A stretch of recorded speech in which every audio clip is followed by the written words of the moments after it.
मैं रुको रुको पूरी बात सुन कर जाओ, बहुत ज़रूरी बात है। मैंने जब से ये ख़बर देखी और सुनी है मुझे नींद नहीं आ रही है, मैं सो नहीं पा रहा हूँ। ख़बर ये है कि नीदरलैंड मोदी जी गए हुए हैं और नीदरलैंड से मोदी जी ने भारतीयों को संबोधित करते हुए एक बात कही है कि जैसे कोरोना के हालात बिगड़े थे कोरोना में, और उसके बाद युद्ध शुरू हुए और देश के हालात बिगड़ते गए हैं।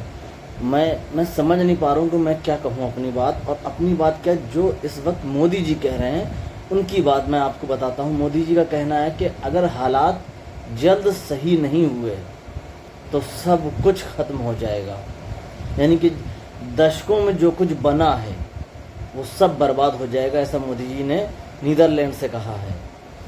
जब मोदी जी नीदरलैंड में जाकर ये कह रहे हैं और देश के हालात जब हम आप देख रहे हैं ये कि पेट्रोल, डीज़ल, गैस, हर चीज़ की किल्लत होती जा रही है, तो मुझे नींद नहीं आ रही है। मैं समझ नहीं पा रहा हूँ कि देश में होगा क्या। तो प्लीज़ अब आप लोग जागो, नहीं जागोगे तो सब बर्बाद हो जाएगा। मतलब क्या क्या हाल होगा हमारे देश का कि अगर हमारे देश के प्रधानमंत्री जी ने ही हाथ खड़े कर लिए हैं, उन्होंने ऐसा बोला कि अगर जल्द सब कुछ सही ना हुआ तो जैसे कि दुनिया में जंग चल रही है, जबकि मैं ये समझता हूँ ये बहुत बड़ी गलती है हमारे नेताओं की। जब हमारे पूर्वज जैसे सुभाष चंद्र बोस, भगत सिंह और चंद्रशेखर आज़ाद और रानी लक्ष्मीबाई इन जैसों ने अंग्रेज़ों से दोस्ती नहीं की, इनका साथ नहीं लिया, तो कैसे हमारे मोदी जी ने और बीजेपी के नेताओं ने इन लोगों से दोस्ती कर ली।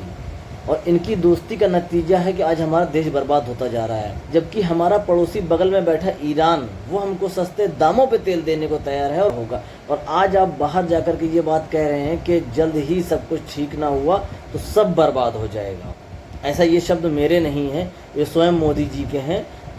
हम आप अगर नहीं जागे तो वाकई सब बर्बाद हो जाएगा, क्योंकि हमारे देश के नेता कुछ बदलने वाले नहीं हैं, कुछ नहीं बदलेंगे।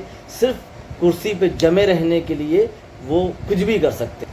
अब भी चाहे तो कुर्सी छोड़ सकते हैं, लेकिन वो नहीं छोड़ रहे हैं, तो हमें आपको जागरूक होना पड़ेगा, वरना आप तैयार रहिए। प्लीज़ देश की खातिर जाग जाइए।